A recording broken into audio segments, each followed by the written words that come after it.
അപ്പം ബിജേടിന്റെ കൂടെ വർക്ക് ചെയ്തിട്ടുള്ള ആളാണ് അനു. ശരിക്കും ഇങ്ങനെ തന്നെയാണോ ബിജേടി പറഞ്ഞ പോലെ തന്നെ? പക്ഷെ അത് നമ്മള് ആമ്പിള്ളേരുടെ അടുത്തൊക്കെ ബിജേട്ടും കുറെ കൂടെ ഫ്രണ്ട്ലിയാണ്.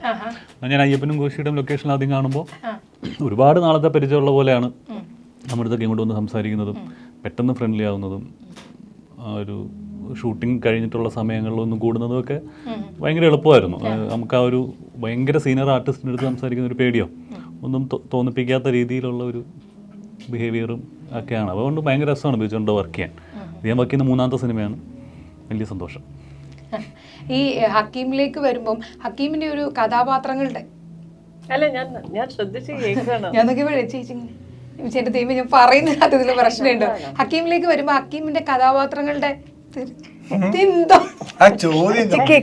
ഹക്കീമിന്റെ കഥാപാത്രങ്ങളുടെ തെരഞ്ഞെടുപ്പ് ഭയങ്കര രസമാണ്. അതായത് സ്ലോ ആയിട്ട് വന്നിട്ടൊരു ഹൈപ്പിലേക്ക് പോകുന്ന പോലെയാണ്. അപ്പൊ കഥ ഇതുവരെ ഇതെന്താണ് നീട്ടുണ്ട് ഒരു രക്ഷയില്ലല്ലോ ദൈവമേ. എന്താ പറയുന്നതിന് ഇപ്പൊ ചിരിക്കുന്നത് എന്തിനാ? ഞാൻ ഹക്കീമിലേക്ക് വന്നപ്പോ എന്തോന്ന് കിട്ടുന്ന വിചാരിച്ചപ്പോഴായിരുന്നു. ഇല്ല അത്രയൊക്കെ മതി അല്ലേ? അപ്പൊ ഈ കഥ ഇതുവരെയുടെ കഥയുമായിട്ട് വിഷ്ണു വരുമ്പം എന്തായിരുന്നു കഥ ഇതുവരെ എക്സൈറ്റ് ചെയ്യുന്ന ഒരു ഫാക്ടർ എന്തായിരുന്നു? ഉള്ളത് പറയണം. വേറെ പണിയൊന്നും ഉണ്ടായിരുന്നില്ല, അതുകൊണ്ട് എടുത്തു.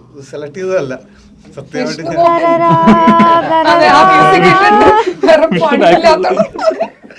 വിഷ്ണു എന്നോട് പുറത്ത് നിന്നിട്ട് ഞങ്ങൾ ഇന്റർവ്യൂവിന് മുന്നേ സംസാരിക്കുമ്പോൾ ഞാനിങ്ങനെ പ്രണയവിലാസം കണ്ടിട്ട് അത് കണ്ടപ്പോൾ എനിക്ക് ഹക്കീമിന്റെ ഭയങ്കര ഇഷ്ടമായി. അപ്പൊ എനിക്ക് ഈ കഥാപാത്രം വന്നപ്പോൾ എന്നൊക്കെ പറഞ്ഞ വിഷ്ണു കേൾക്കേണ്ടതാണ്. വിഷ്ണു എന്നെ വിളിക്കുന്നത് പ്രണയവിലാസം കണ്ടിട്ടാണ്. അതെ, ഞാനിത് എടുക്കാനുള്ള കാരണമല്ലേ ചോദിച്ചത്. അതാ പറഞ്ഞത്. ഞാൻ ഫ്രീയായിരുന്നു, എനിക്ക് വേറെ കോൾസ് ഒന്നും വരുന്നുണ്ടായിരുന്നില്ല.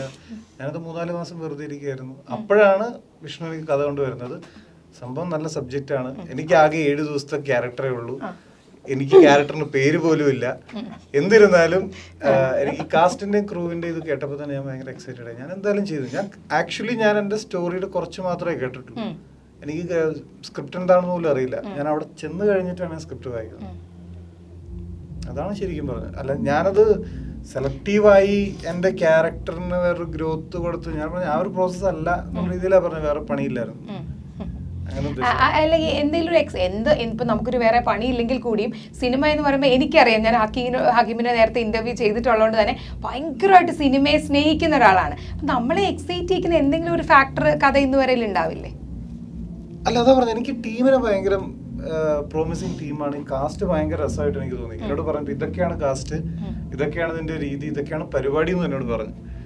അത് പറഞ്ഞാൽ എനിക്ക് 7 ദിവസത്തെ വർക്കിലേ ഉണ്ടായിരുന്നുള്ളൂ. അപ്പോൾ എൻ്റെ ക്യാരക്ടർ അങ്ങനത്തെ ഒരു ക്യാരക്ടറും ഈ കഥയിൽ ഈ ക്യാരക്ടർ എങ്ങനെയാണോ പ്ലേസ്ഡ് ആയേക്കുന്നത് എന്നുള്ളതിൻ്റെ ഒരു ഭംഗി ഉണ്ടായിരുന്നു. അപ്പോൾ അത് ചെയ്യാന്നുള്ള ഒരു എക്സൈറ്റ്മെന്റ് എനിക്ക് തീർച്ചയായിട്ടും ഉണ്ട്.